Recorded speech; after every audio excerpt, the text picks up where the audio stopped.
I do. Okay. Thank you. Yeah, you bet.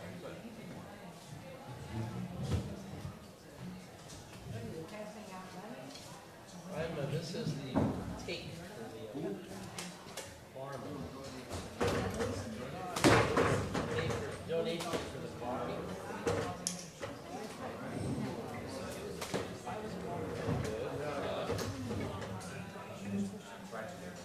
$10 a day or just $10? How I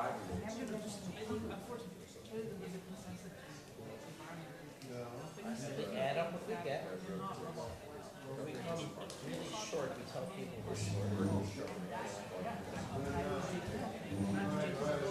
even know how much money we spent. With this, we'll have about $500. No, I didn't know about that. Now, I'm going up to JTS, but so that happened recently. All right. In life in general? Or? Right. Seminary and a policy guy. What I'd recommend is you need to go to bars and drink a lot of get the education you need to I'm aware that something happened. Right. I didn't know that. I'm sorry about that. Yeah. You know JTS people? I know that Sarah Lee Ritchie was at Edinburgh, right? Oh, yeah, all right, okay. Oh, don't tell that to the guy. I'm not applying for grants until I.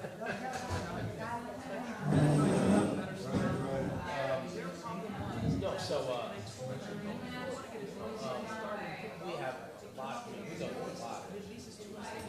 What we find out is So you would recommend they do what? we get like good jig and lucky chicken. Okay, so Muslims in UK and North America. Yeah.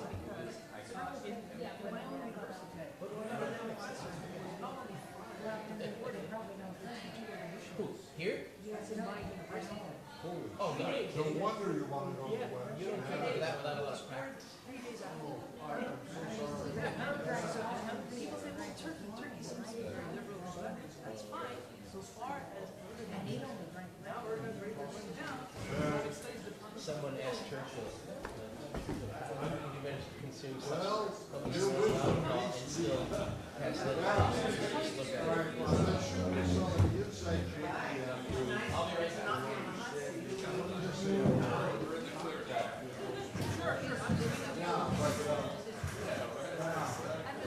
Well, we'll see. Keep me in the loop. Our best person to work with JTS right now is Excuse me for interrupting. We have, Red Star. I got Red Star. Okay. Sorry, I'm missing one sheet. all right, we'll keep in touch. Did you manage to find everybody? Well, there were 3 of them on this table, and one was brought to me, so I'm missing one sheet. You know which group it is. You're missing one. Well, go with what you get. If somebody comes up with popcorn on your lap, I'm sorry, but that's Jennifer, would you like a water? Yes.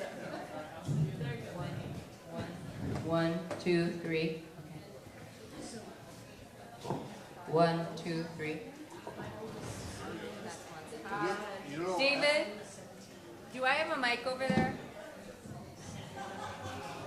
All right, Jennifer. Again, don't fall off the stage, please. That's a little scary. There should be 3 mics. If you fall off the stage, I'll feel so badly. Thank you. Just kind of protect my feelings. Okay. Yeah.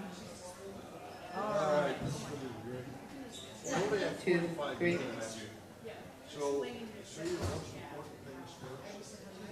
We'll talk really fast.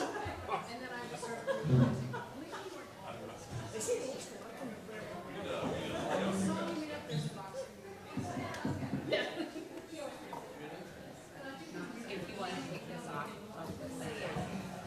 Jennifer. Yeah, I would like to. How many times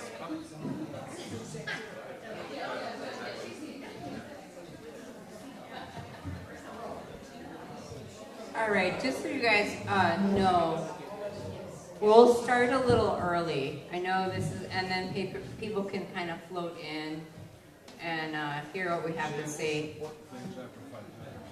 I don't know if you guys heard me, but I did announce that we're going to pull out the telescope or try to pull out the telescope tonight at 9:30 down by Brookfield, which is like, if you go on the far side of the tennis courts and just keep going towards the ocean, and don't go in the ocean, you'll be there. So Dan and Dave are gonna do the telescope tonight if the clouds cooperate. It does say that we are gonna clear up, so let's cross our fingers. Maybe Jennifer will come and help us. That would be fun. I would love to come. I see a lot of clouds, but we'll see what happens. We'll see. That's Well, it's not tonight, tomorrow. But we're crossing our fingers and we're hoping, because you never know when you're out on an island. Not tonight. No, it's tonight, and if it clears. Okay. And if not tonight, we'll try What again. time did you say? 9:30. So 9:30 tonight. There will be the debate. So that's, everyone has to pick their thing. Just so you know, 8 o'clock, the Pell Show will start. I didn't confirm where that is going to be. It is in the lobby. So great. So the Pell Show is in the lobby. So the lobby is, by the desk, and it's over there, and it's cute. They do a nice job. Then 9 o'clock in here, if you want to watch the debate, we will have the debate run live. Okay? And 9:30, maybe after half hour of the debate, you're tired and you want to go see if there's any stars, we would love to have you come try to see the stars. If not, we're going to try again tomorrow. Okay? Thank you. So in one room you can see the stars flying, and outside you can see the stars in tranquility. So that's your And if you watch the debate, you'll see stars. That's what I meant. You'll see stars flying in the debates. Okay. So I have 4 sheets from 4 discussion groups, but there are 5 discussion groups. So if someone has the sheet from the missing group, let me know. What I have is gold stars, red dots, and pale blue dots. No green. No green.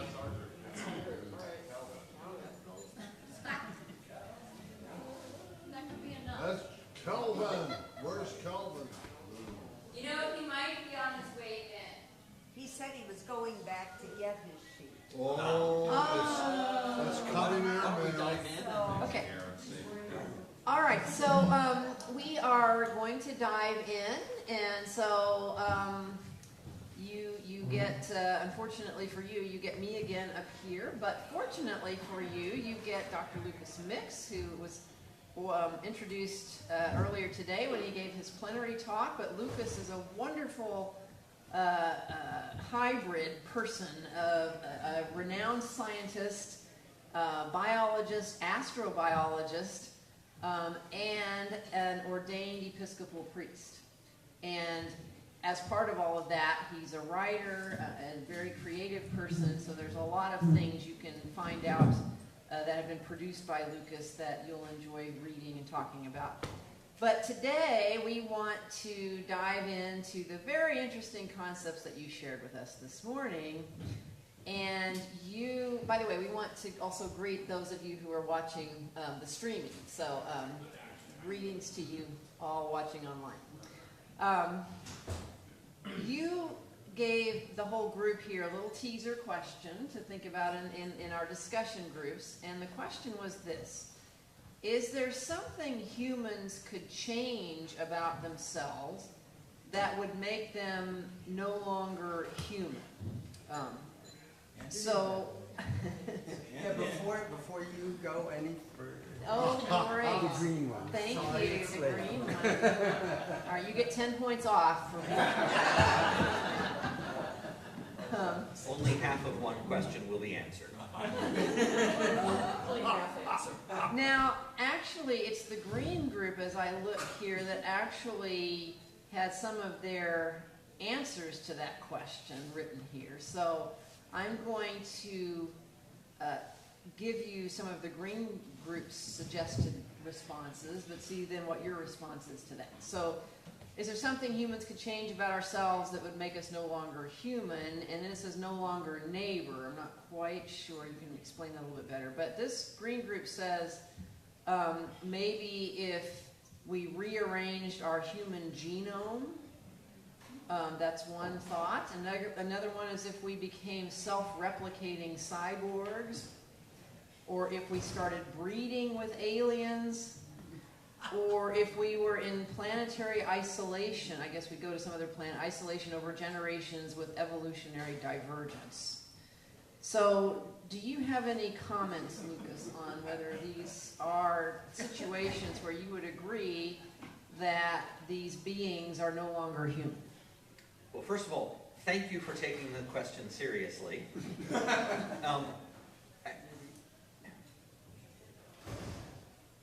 I will say, this is one of my Buddhist edges, that my goal is actually to be in right relationship with everything. I say that's a Buddhist edge as though it weren't straight up Thomas Aquinas and Augustine. Anyway, my goal is actually to realize that everything in the universe is neighbor, and I've got to start inward and work my way out.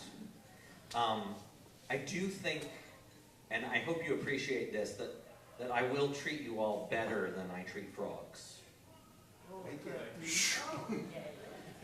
Because I have a better understanding of what you want and what's good for you than I do for frogs. And for me, that difference in my understanding is sufficient to do most of the ethical work. But at the end of the day, I really do need to have some sort of calculus that allows me to say, humans have equal rights. And what I really mean as a Christian is I have equal responsibilities to all of them, which is not quite the same thing. But anyway, and so I think this is not an easily solved problem.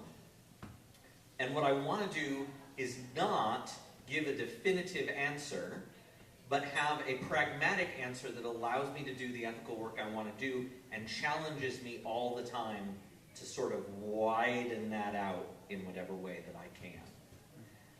And so those of you who have the ability to vote, I am going to encourage you to vote in the election, but I'm also going to encourage you to tell me what you want, and I will try and respect what you want. And those things that can't tell me what they want, that's going to be one level more removed. And so, if someone removes themselves from the ability to communicate, that's going to be something that others them from me in a pretty dramatic way. Can't communicate because of like a disability or a language difference or a... Yeah, it's not going to make them non-human, but there becomes a gap, and that's when things start becoming interesting. But I think one of the challenges ethically is those people who refuse, well, refuse is a tough word, those people with whom I can no longer communicate because they will not speak my language and they are not interested in speaking my language. That's a very othering thing to do, and it's an othering that I can't overcome unilaterally. So I'm always going to struggle to communicate, I'm always going to try and communicate, but that is a very significant othering step. And therefore, I am always going to struggle to communicate and to listen with people that I have great difficulty. I will find the people that seem most difficult and search them out because I want that circle to be as wide as possible. Okay, but that doesn't, as you said, that doesn't make them not human. Right. So at what point, if we start changing things about ourselves, or maybe we go to some other planet, do we actually stop, in your view, becoming human, or being human? I think human is a terrible word, which we use both to mean person. Your question. I know. I can ask provocative questions.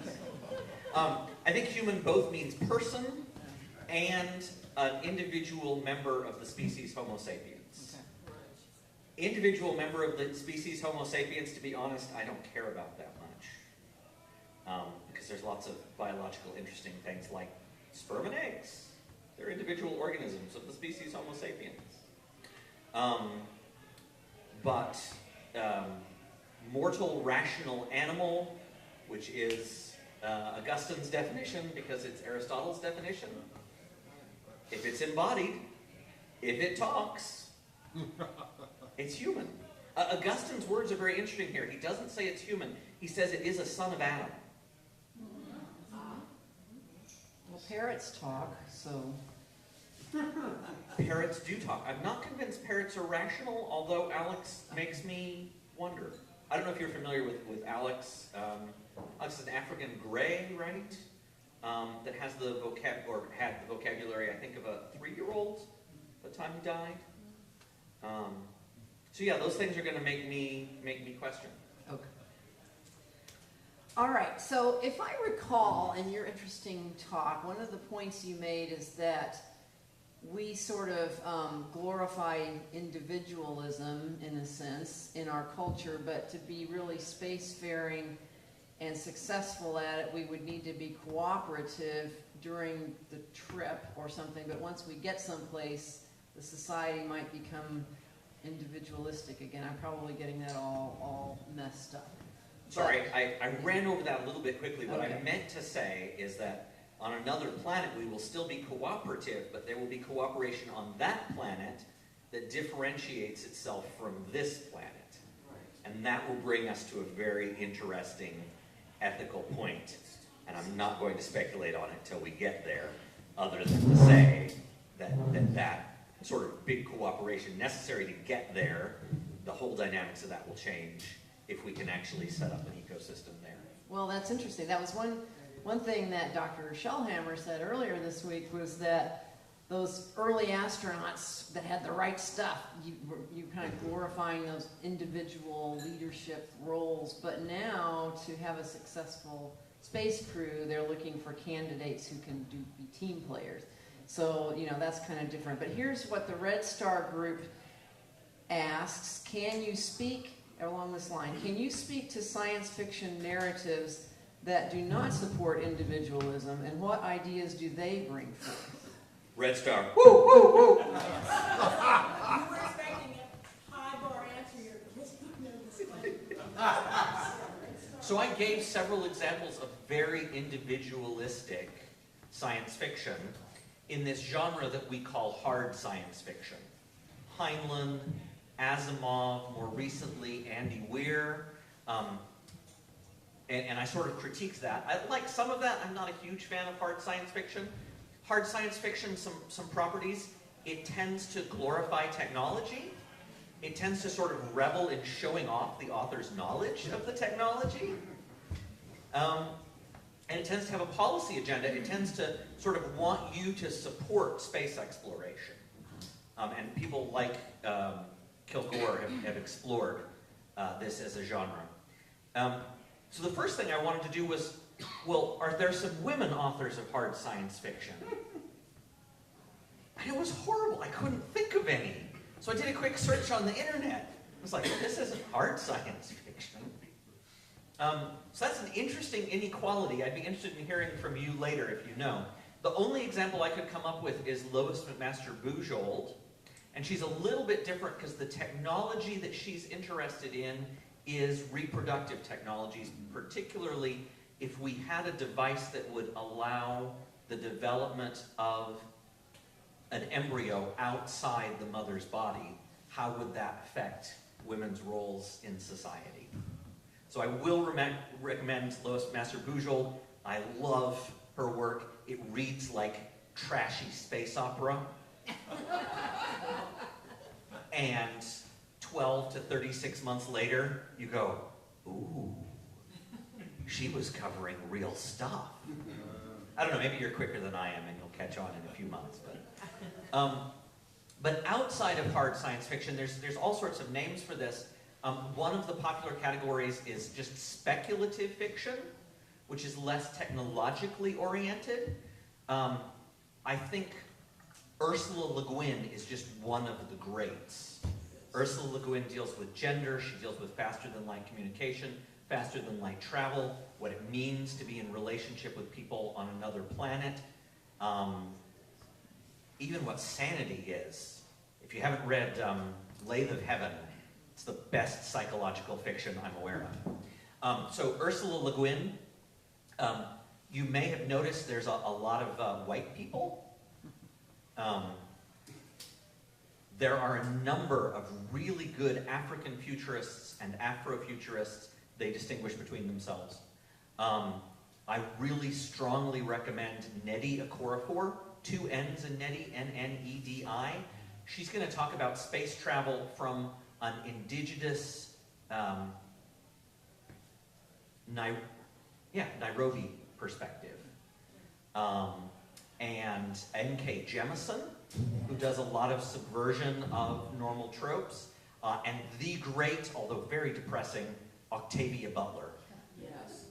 is going to deal with embodiment and our connection to the earth in profound ways.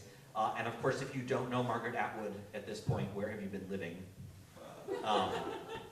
Handmaid's Tale is going to deal with gender, and the Mad Adam series is going to deal with sort of like eschatology and the end of the world and technology. So these are, I think, some of the greats. The last plug I will put in is Becky Chambers. Becky Chambers has the best astrobiology fiction that I have read, to be taught if fortunate. And she also has this book, Song for the Wild-Built, which is a conversation between a non-gendered religious person and a robot that has rewilded. The robot's achieved sentience, and they just decided they didn't want to deal with the modern world, and they all went out to observe nature. It's young adult. And one of them comes back. If that's young adult fiction, I'm a young adult. Yeah, no, I mean, I just like. Okay, it's labeled as YA. Yeah, it's great. Cool. What's your definition of hard science fiction, other than it's populated by men? Repeat the question. So the question is, what is your definition of hard science fiction? There's a lot of contention about this within literary studies and among science fiction authors. Generally, hard science fiction is identified with exploration of technology, and the writers of it are going to say they make up as little as possible so that they are giving you the future unvarnished. Now, hopefully you can see just from the rise in my eyebrows and the tone of my voice that I'm suspicious. Everyone's stories are varnished. But you can, probably the earliest example is Jules Verne. If any of you have read Jules Verne, he will go on and on and on about showing off his technological know-how. And a lot of it is teaching science. So Somnium by Kepler is another maybe example of proto hard science, because he's really using the fiction to teach you science. The speculative fiction folks are saying, if the world was slightly different, what would happen? And what does that reveal about ourselves? Less technologically oriented. Okay, we had a great talk this afternoon about Gaia and how perhaps it's not really realistic to think of humans living away from Earth if we're actually part of Earth's system, in a sense. So this question from the Pale Blue Dot group says, can we be human and not be earthbound, or is being in relationship with the Earth a prerequisite for being human? It's a prerequisite. Is it a post-requisite? Not quite sure of the language for that. It is where we come from, and to some extent we will never escape. But, you know, for me this is a profoundly biblical insight. Why is Adam called Adam? Adama, you know, the groundling, the muddling. So for me, my Christianity is deeply informed by the fact that we are embodied and we're not just anything that's embodied, but our consciousness resides in this thing which is deeply interconnected with the material of the planet and the biosphere of the planet. I am open to the possibility that we may end up somewhere else, and then we will be tied to that Earth, but we haven't gotten there yet, and I'm not quite sure what that would look like. The Expanse just does a tiny bit about this. But one of the things that was my take-home for this, and you'll see this in early 17th century science fiction, is once you go to another planet, there's a new up and down. And there's a new value up and down, just like there's a new physical up and down. And so it's speculating on what it would mean to be in a different value position in the universe. And that's one of the things that speculative fiction can do for us. It trains us in what alternatives we could consider to where we are ethically as well as where we are physically. But for right now, you're attached to this planet. It likes you a lot. It doesn't want you to leave. And it takes a lot of effort to get away. Okay, so there's a lot of questions about this definition of what does it mean to be human in here. So the pale blue dots also want to know, are we doing enough to stay human? For example, we're always looking now at our phone and our technology now, so is that sort of, are we on our own sort of pushing ourselves away from what we would think is being truly human? This is one of those times when my theologian hat and my evolutionary biologist hat are debating in my head about how I want to answer this question. So I'm going to stick with the theologian hat and say, if you remember that slide that said what it meant to be spiritual was to share values, and what it meant to be animal was to share breath, I do think we are very bad at sharing those things with one another and with God. And I do think that we become more fully human when we learn to share better. Okay. And I want to encourage people to do that. Once again, I know it's probably frustrating. I try very hard not to say bad things about people. So I'm not going to comment on people doing this badly.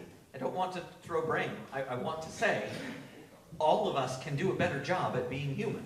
Okay. And we do a better job at being human by being in better relationship with one another. I think that's a great thought. Agreed. All right. The gold stars are worried about machines taking over humanity.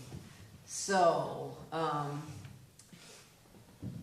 how do you define the term non-human or even transhuman in relationship to being human? For example, if we're able to start replacing all of our body parts, at what point do we stop being human? What's the dividing line? Let's say that we replace all of our body parts with mechanical replacements, knee replacements, hip replacements, perhaps eye replacements, maybe even brain implants. When do we come to the point where there's a dividing line between calling us human or non-human? For me, it's when it ceases to be mortal or rational or an animal. What do you mean by being an animal? To be an animal in this sense is to be physically embodied in metabolic dialogue with the surroundings. So even a robot is still, made up of physical stuff. It's still going to need nutrition. It's still going to do all of these things. I don't care what you're made of. If you're good for conversation, I'm happy to call you a human.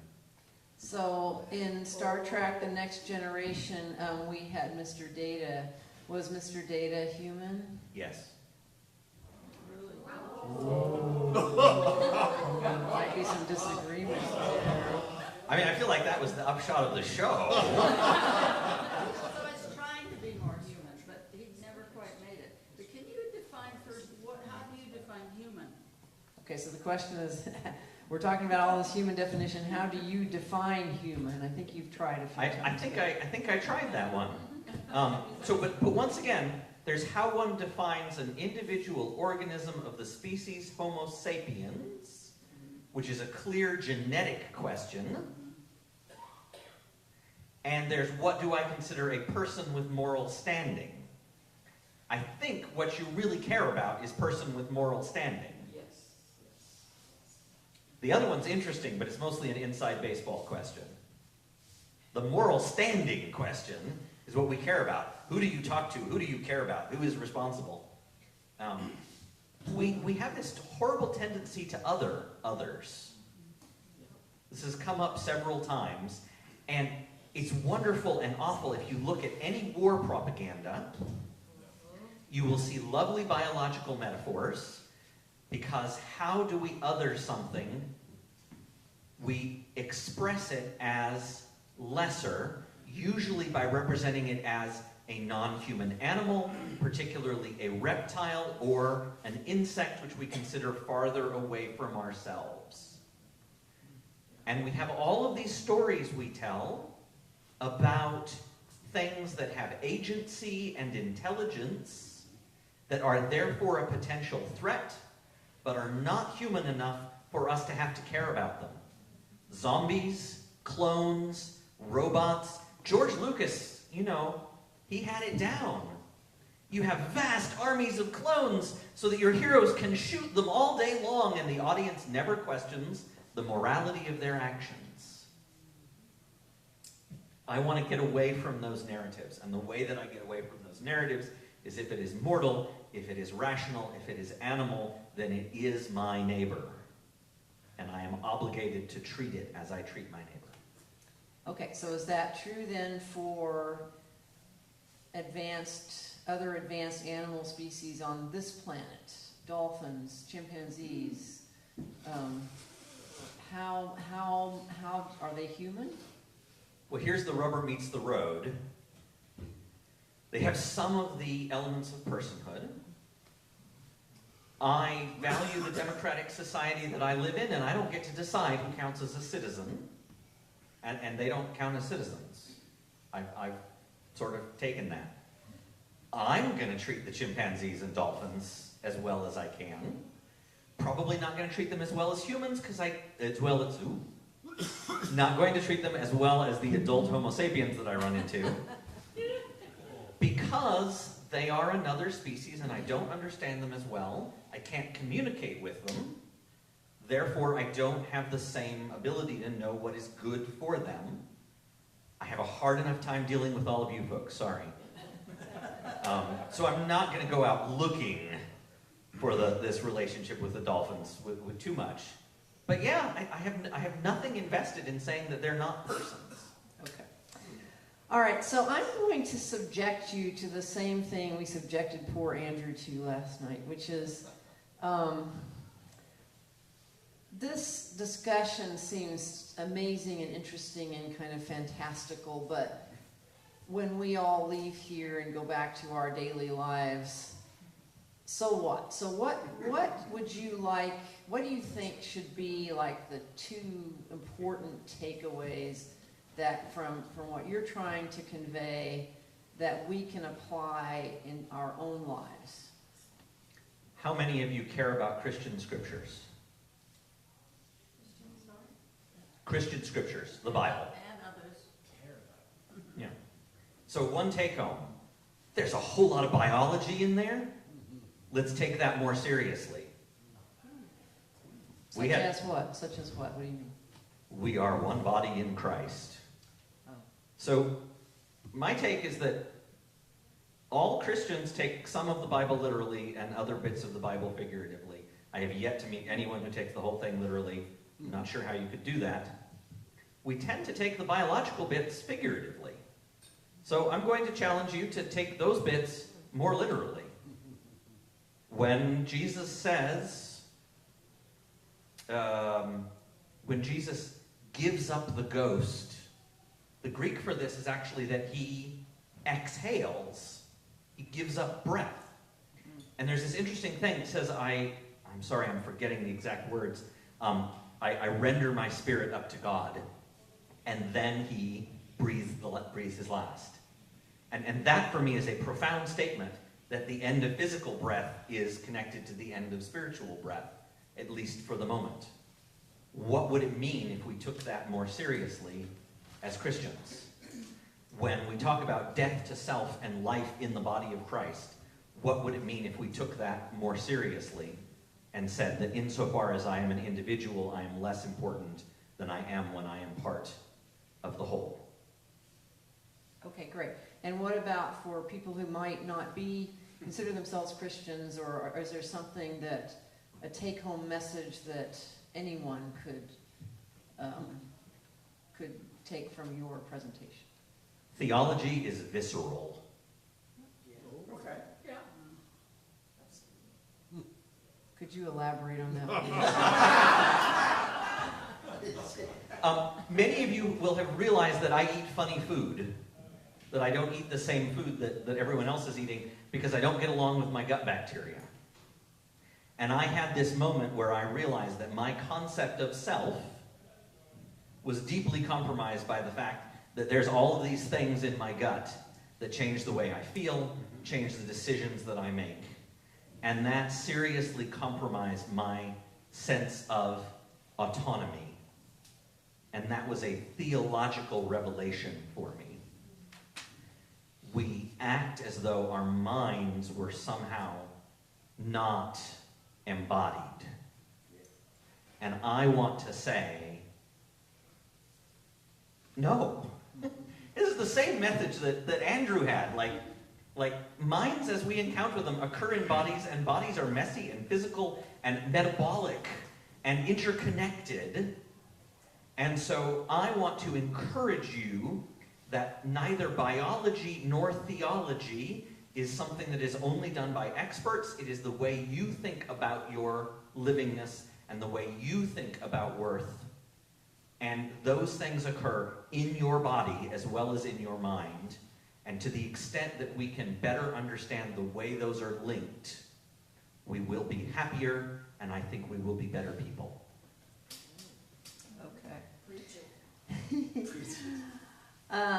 All right, let me go to our red dots here. They had several questions. And again, it gets into, what's a human, what's not a human. But if a machine passes the Turing test, then if we unplugged it, would that be considered murder?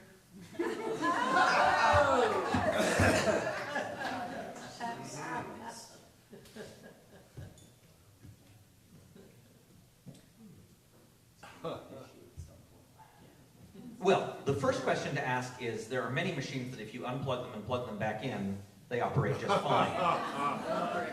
So it could be just, like putting them to sleep and waking them up again. But if it were the case that to unplug them was to cease their consciousness, see, but this is terrible. They're going to end up with a new consciousness. I'm not the same person I was a second ago. The computer's not the same person it was a second ago. So I don't think that's an exact parallel. I do think that if I were to, in some way, permanently terminate the conscious, sentient, rational faculty of something that was made out of silicon, that would be killing. I won't go into the distinction between killing and murder, but ask your favorite theologian. It's a nasty, difficult question. Murder is the word we use for bad killing. Okay. The red dots, I have to give it to you. You've got questions. You took this very seriously about what it would mean to change something to change a person that would make them no longer human, and you have a question regarding intelligence, one regarding biology, one regarding theology, and so forth, one regarding linguistics. And then this question, is no longer being human an inherently negative thing?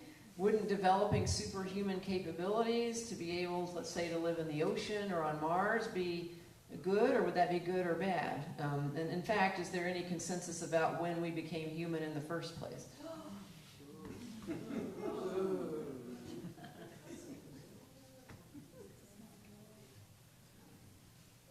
I think You stumped him. You stumped the speaker. Okay. I'm going to default to science fiction. Has anyone read Galapagos? This is a short story by Kurt Vonnegut in which, in the future of humanity, we have evolved to become non-rational aquatic mammals. Rationality is really expensive metabolically. So, as a biologist, I see no reason to say that we would evolve always towards more intelligence. 9 o'clock is an example, right?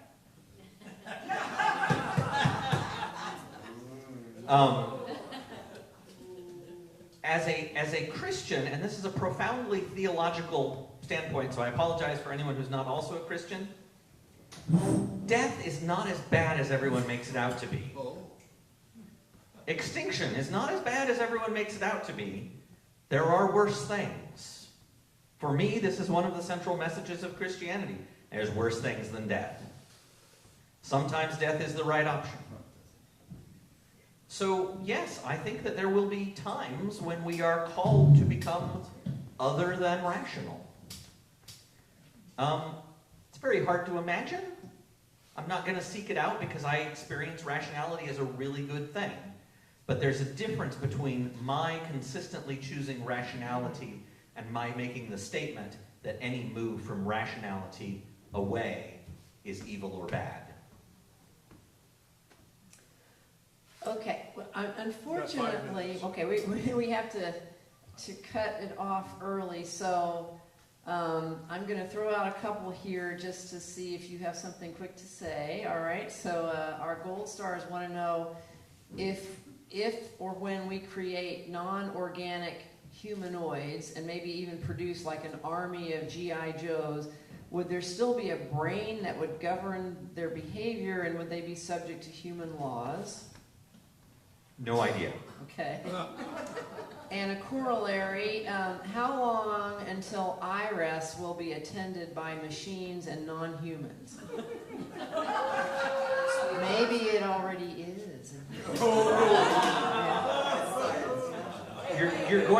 You're going to have to ask whoever's in charge of membership. It's not a question for me.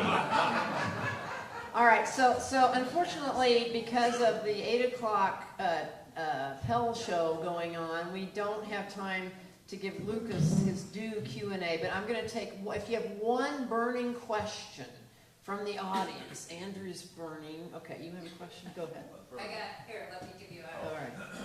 I think that, no, I'll make it fast. Hang on a second. I have one comment while they're writing on down. Sure. Malevolent NHIs are reptilians. No. Based on what, remember what you just said earlier about reptilians? Yeah, no, so we'll frequently see. NHIs are considered. Sure. Yep. It is. Somewhat. Thanks, this is great. Too bad it's cutting off early, but we can continue the dialogue. But I think you hit the nail on the head when you got to this notion that a part of what it means to lose your humanity is to dehumanize. So part of what our group was discussing, at least in part, was, this fact of genocide, which seems to be a particularly unique feature of human existence. So I wonder if you can comment a little bit more on this dehumanization, which is a loss of our humanity. We're still biologically human, but it's related to the spiritual and religious notion that we're called to something higher in being human. That's the first thing. The second thing, if I may, twice in the conversation you seem to suggest that it was your understanding that compelled you to treat us not like frogs but as humans. But I wonder if there's a risk there between something really having intrinsic value and your understanding of whether or not it has intrinsic value. I wonder if you could comment on both of those. I am an Anglican. I believe it is impossible for me to make any moral judgments without the use of my reason, and my reason is fundamentally limited. Therefore, there will always be a gap between what is true and my perception of it, and I attend to that as often as I can in order that I might rectify the gap to the extent possible. This side of resurrection, it's not going to be a problem that's entirely fixed. Okay. Can I say one last Yeah, thing? in fact, this would be a good time for you to share the takeaway message or the whatever you want, however you want to tie this up in a bow. Go ahead. theology is visceral. Who said that? We are biological, and the idea that that which is mental, that which is spiritual, that which is human is not biological is one of our profound ways of othering ourselves from ourselves and will lead us nowhere good. So get in touch with your body and respect the physicality of other people. And thank you so much for sharing breath with me this week. All right, let's thank Luke. Thank you so much. We really appreciate that. All right, you'll be around the rest of the week, I assume? Yes, so please continue to have your conversations with Lucas and enjoy the show tonight.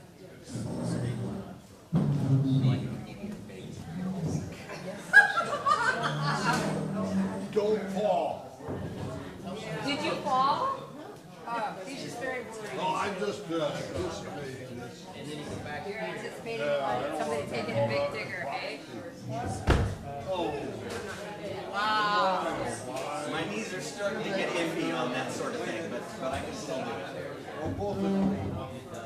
Thank you so much. We'll have wonderful asked where the reception was, and that's what the show was. It's over there, actually. They're going to do it in the lobby.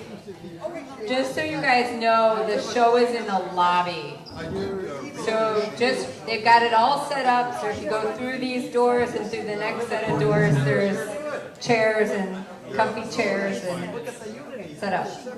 I think that a close reading of Paul does not say that, but that we have a life that is continuous between flesh and spirit. And when we focus on the flesh, which is individual, it is bad. And when we focus toward the spirit, which is collective, it is good. So interestingly, Paul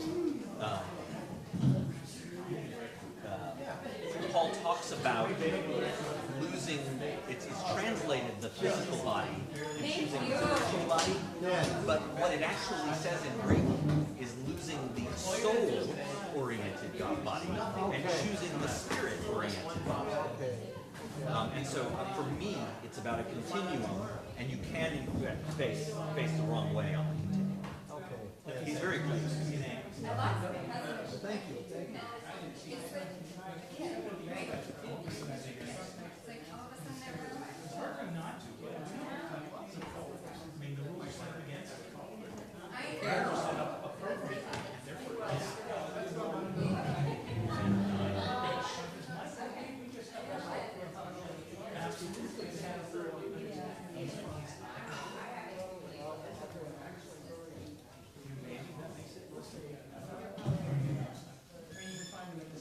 Even with the microphone on, if they ask the question to the other guy, you don't want them to be talking and going like this. So that's weird. Which upsets me.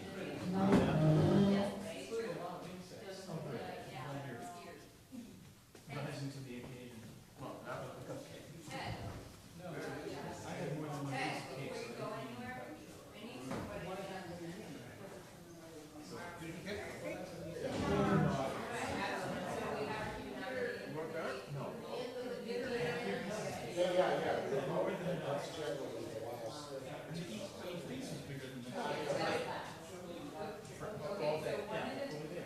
You had three. Man, okay. I like it. And then less frosting on it.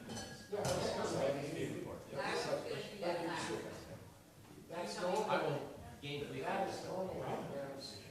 You're mostly sitting around. I mean, yes, I walk 2,000 miles every day. That's your role in this to win it. But I mean, you can. I'm so here. Do you go out in the morning? I mean, the point of doing it is the number of people who come. Everybody does. It's like to work, but not every day. Not everybody comes to the IRAS. 7 minutes. Okay, well, we can do it both. Electric places assist. Do you take that? So you have. So I ride. Take a real bike. And if I take a real bike, I spit much sweater, even on a 7-minute drive. Just to rise up the hill. So, and it's a little harder on my knees, so the assist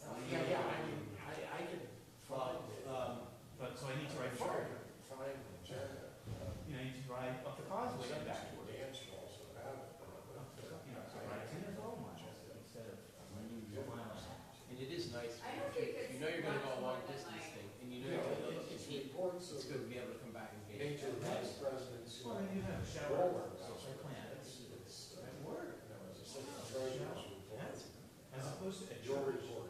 There's no shower at church. It's just sort of. There's shower at Clark. Whatever, you wanted to. How well walk is it to church? As president, and, Or to work or to church? Church.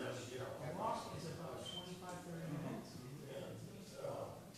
then, Sometimes longer in winter. they report the nominees for the election and review. But, you know, half hour good walking, you're still like have your body temperature. The council is actually, voted on or not, or whatever we Well, do maybe, harder for me to see. in, I realize that meeting after, right? No, those are the officers. 30% Oh. of listening is watching. The new Council elections, officers. the The subconscious elect- the nominating committee will I, you know, report I might on not. the recommendations from officers, but the officers. Who's that?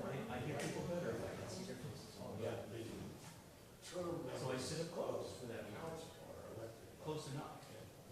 Right. And my sight is good, so. Not that. When I watch movies, like watching these movies, History. I watch movies with subtitles all the time. It's not as Oh. people. That's a favorite? It's not. Because, well, I watch stuff that, You know, watching stuff in Scotland. Are they really speaking English? Who knows what they're speaking? exterminating species going to be elected. You know, I watch stuff with dialect. I watch stuff in other languages. But even for the English ones, especially the modern stuff, it's all. But, You as I can't. said, I can't. Well, hey, go. Put your head in, look at the job. It's a variety show. Okay. I don't really know. I can have any surprises. Right. You guys just wondering, kind of,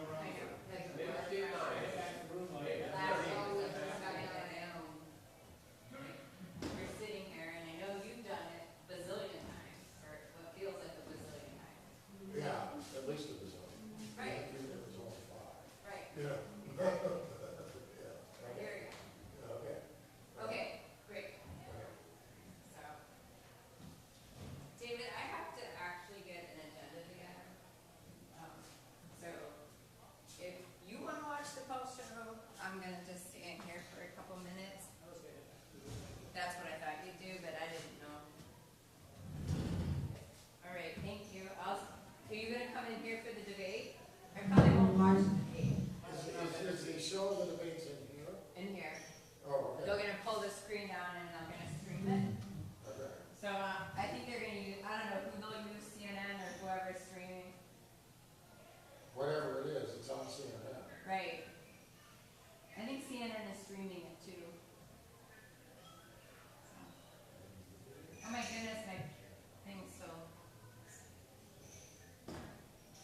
gonna take longer to have a trustee to be able to stay on one. So, because that's the punishment, is that they'll get you next time.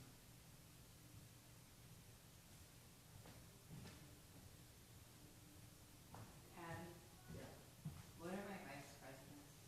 I have a What are vice what? president, vice president, I have a vice president at summer conference. Oh, let me look. Vice president of membership engagement. Vice president of, Let me look. I have treasurer of membership, membership already. What is Dan's really? Title?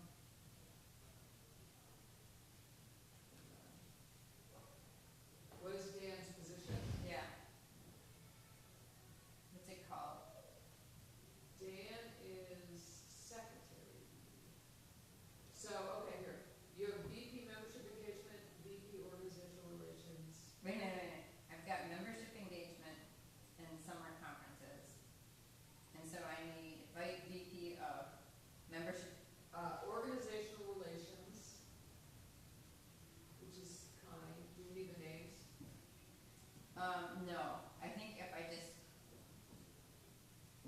okay, and then, VP administration, Maynard.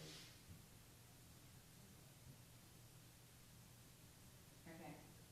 And then, Dave Plus is not up for, He's a treasurer, so we're good. We're missing somebody. 1, 2, 3, 4, 5, 6. Membership engagement, summer conference, organizational relations, administration, secretary, treasurer. and that's it? Yeah. And then Jane, but that's appointed. Yeah, that's appointed. Okay. You know what, we have no report from Maynard or from, that I'm aware of. Oh, they didn't submit one to the council. I don't think so. Well, if he did, he always usually does, but I don't, Connie's is, I have no report. Okay.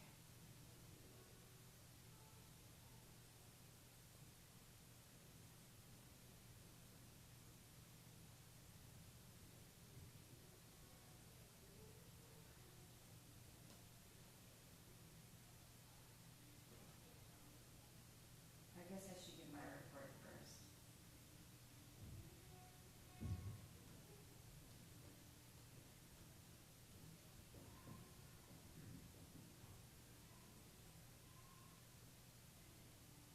I don't even know what I'm gonna say.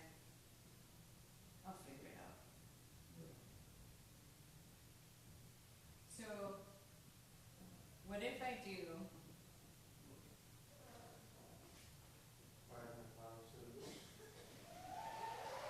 Nominating, Yeah, stay corrected. nominating committee after VP reports. What did you do, what? Nominating committee after the VP reports.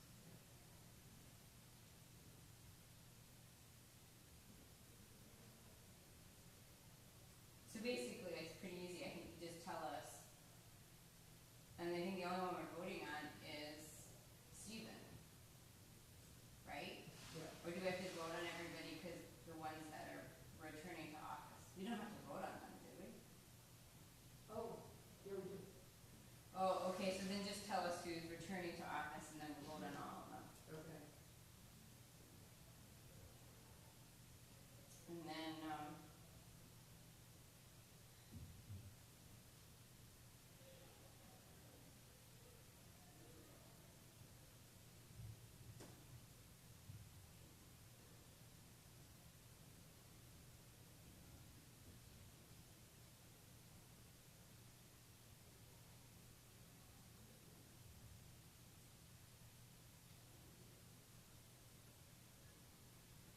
okay, so let me run this by you. I know you're working, but it'll only take a second. So, approve last year's minutes. I'll give my report. Vice President reports, treasurer, secretary, summer conferences, membership engagement, organizational relations, there's no report. VP administration, I don't think there's a report. I'll just ask Maynard and if he sends me something great. Then nominating committee with the vote. And then you can just tell people who, because officers are actually voted for in that little council meeting.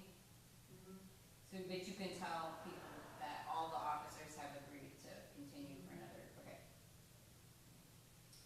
And then questions, if anyone has questions. And then I'm gonna do the 2025 conference. And let Calvin have, because he's not gonna be here during banquet. Oh, he isn't? And he's like, well, I wanna be able to tell people so I can get like feedback Yeah. while people are still on the island. I totally get that. You know, I totally get like, he wants people to say, well, I can do this and I can do that, or, you know. Okay. That's all we have to do, right? Mm-hmm. Good. And then, okay. Right.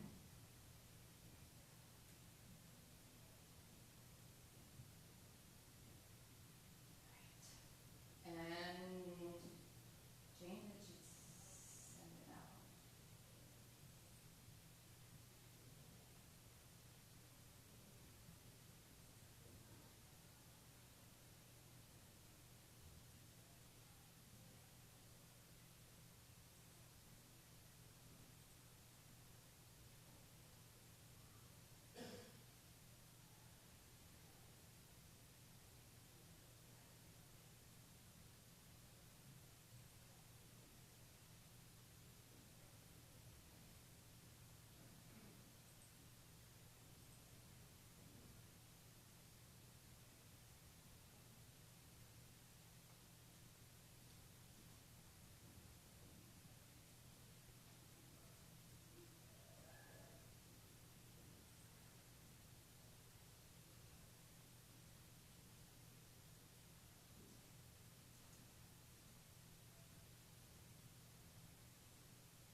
you want me to announce it tomorrow morning? Well, it'll be in the Star Beacon, so I'll announce it.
Because Maynard